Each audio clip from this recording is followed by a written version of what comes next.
m.reck TV. When he came out of jail, he felt like stole his life. You think I look at these guys' podcasts and anybody who's successful, that your people next to you or whatever didn't become as successful as you or wasn't as lucky as you, you can see a similarity to where they feel like should have been me. I'm not giving you the money. Want to talk to them? You gotta be kidding me. Y'all let these boys go on you. Peace, world's m.reck for m.reck TV.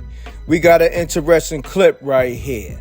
Fat Joe reacts to everybody dragging his name in the mud currently. Whether it's Charlie Rock LD, ex-Big Homie, whether it's Cuban Link, ex-artist, whether it's Wack 100, getting involved with the whole Big Pun estate, old money, Fat Joe been robbing Big Pun, his widow, and his kids. Fat Joe is throwing his sneak disses, but you already know what it is. Hit that like, hit that bell, and subscribe. Watch this clip, and let's vibe. I went back to, this morning I woke up and I got some exciting news. And I'm on a different time. I'm jet lagged. So I see my little brother Edgar Balanga post that he's going to fight. And I'm happy because, you know, he had that little time off. And so I was really, really excited. And I go there, let's go with the fire signs. And I just don't know how people believe they have the right to criticize people and talk crazy about them. And what's sad is, you know, Edgar Balanga, you know, he's a big Puerto Rican. And not just a Puerto Rican from New York, a New York Rican. He reps Puerto Rico. He goes out there, he trains with Trinidad. You know, and so the kid is young. He's 17, 18 and 0. Coming up in the game. So he's getting ready to fight some big champions, but he got to fight, get that, like everybody else, get that experience.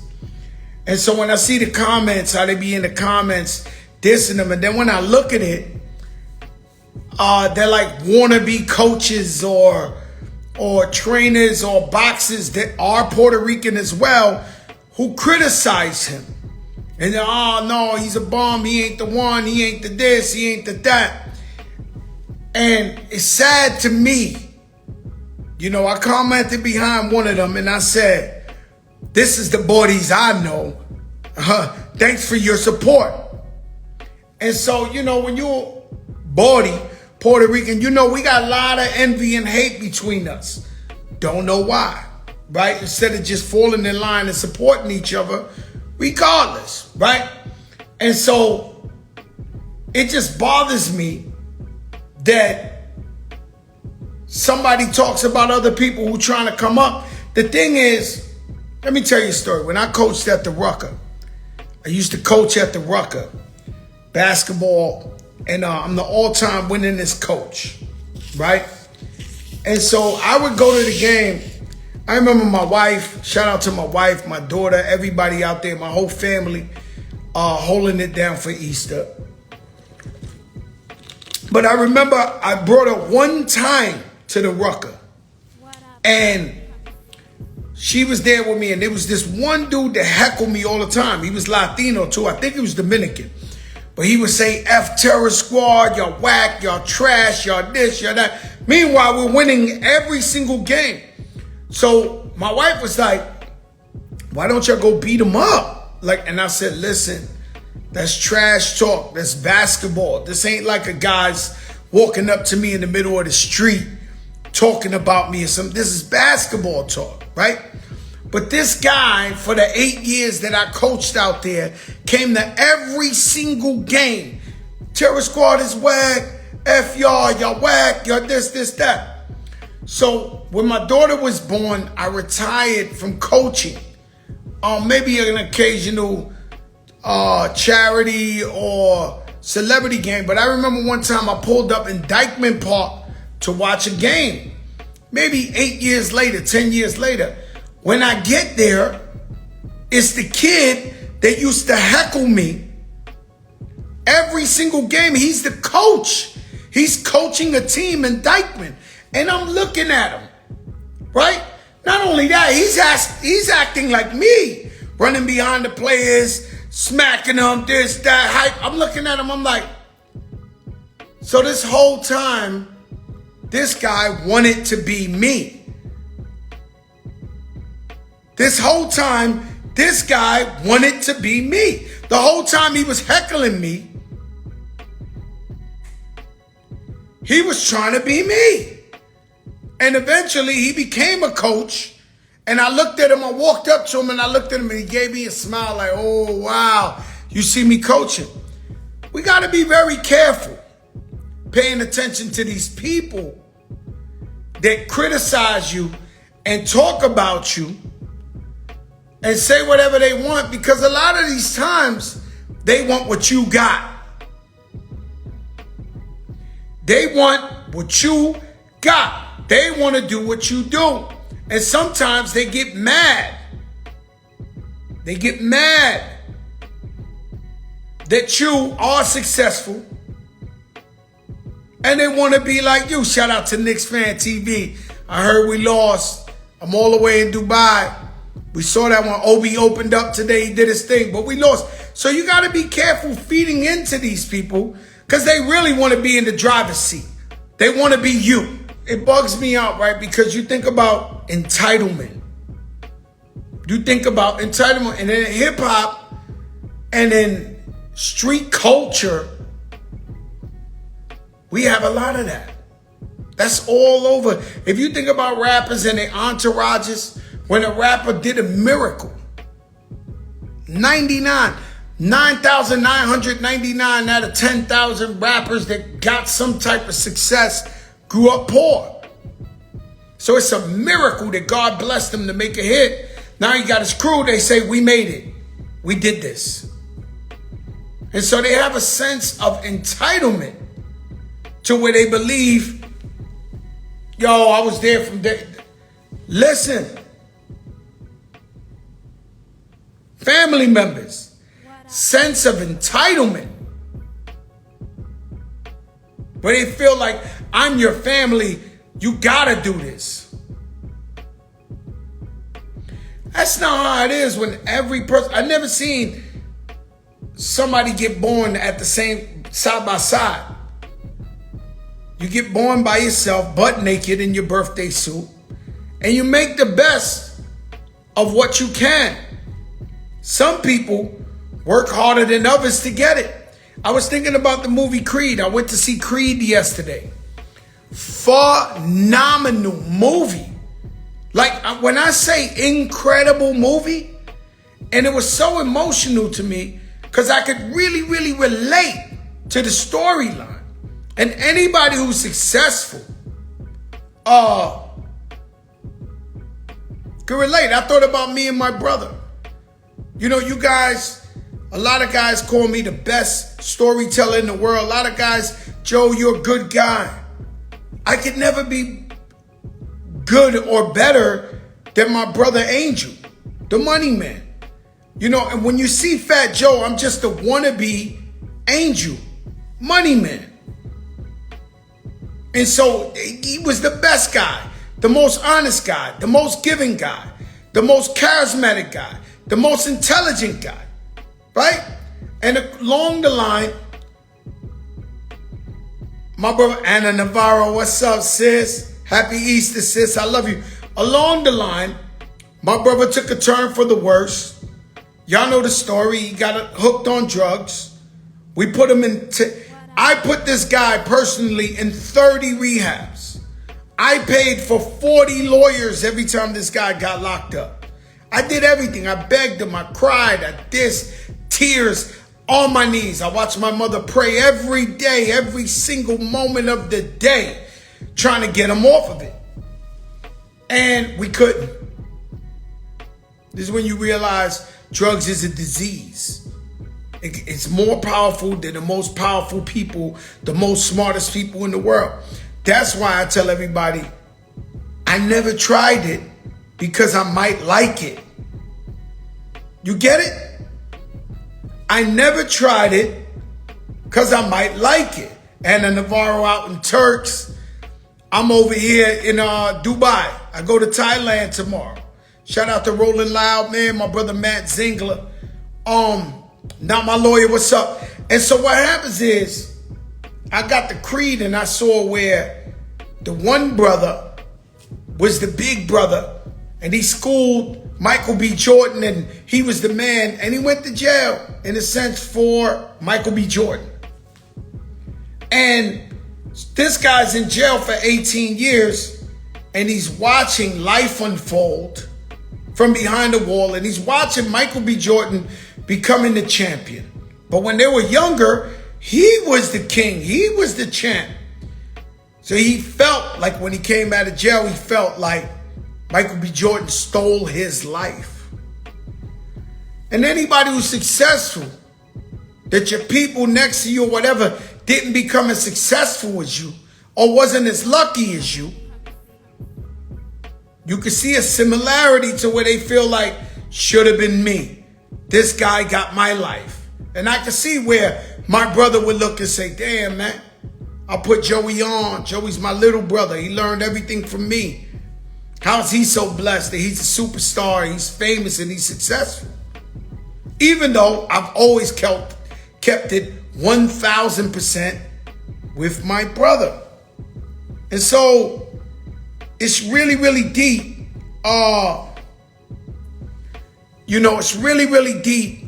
The movie Creed, I truly appreciated it. I thought it was really, really, really, perfection. These guys got to win awards. I saw the movie Air. I told you last time it's a good movie too. Great movie. But it was deep.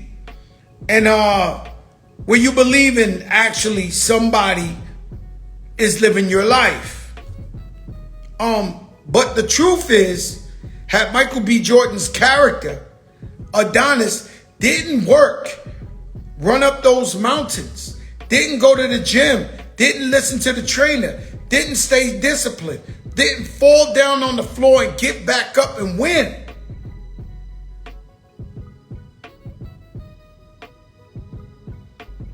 then the success would have never happened.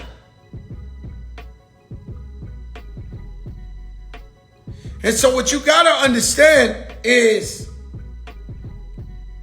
the man's a legend in his own right. He fought to get to where he was at. You can't just look at somebody and say, oh, that's my life. I shouldn't. The man worked for that. So it was so beautiful because it was like a double-edged sword where you could feel for one person and you could feel for another person. Unbelievable. And so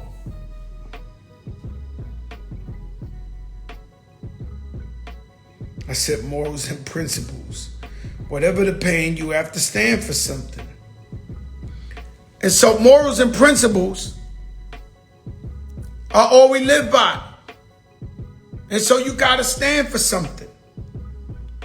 And times are going to change and people are going to accept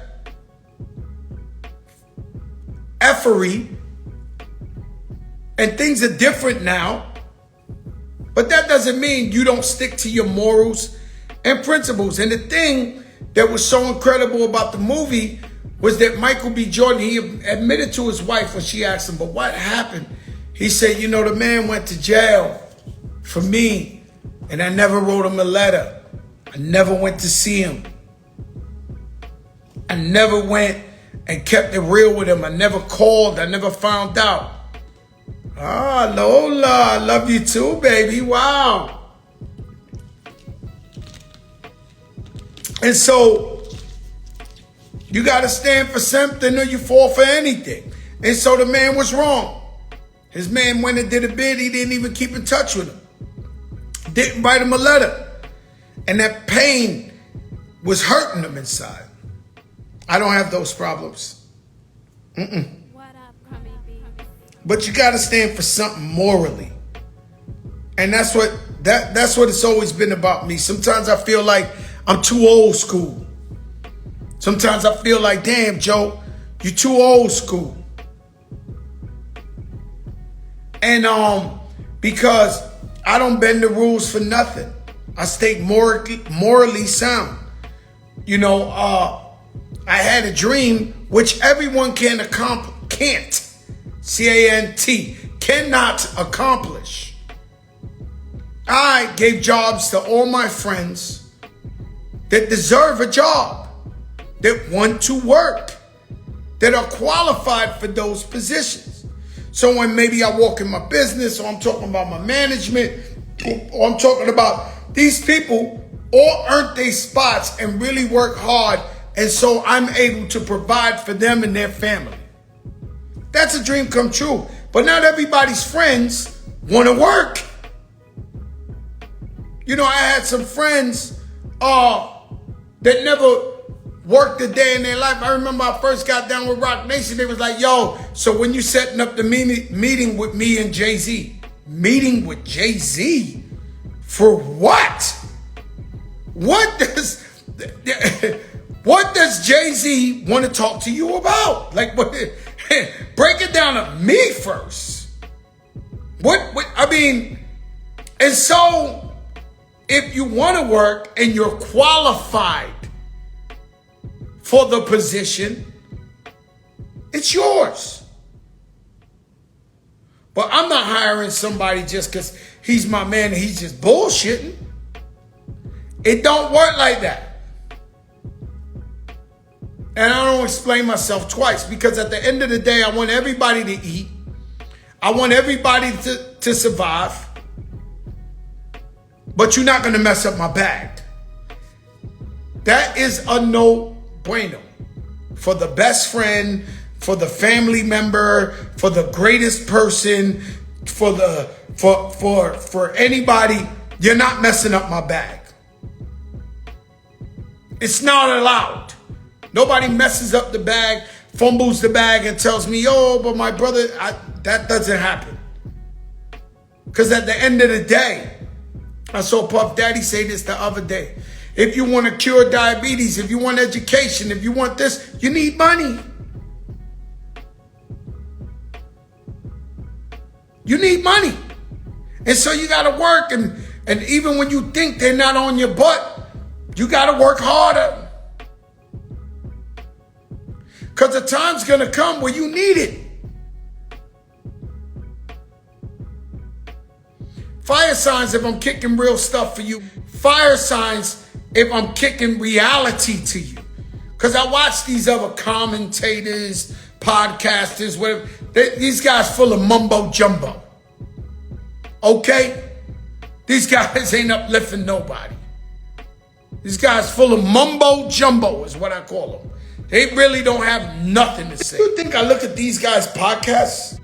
And guys never did nothing in their life. Never made a hit record. Y'all let these boys go on you.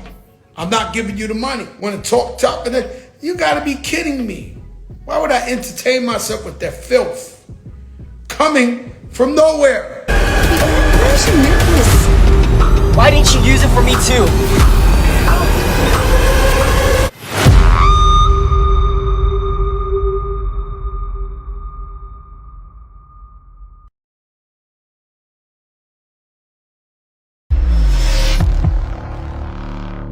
mrecktv.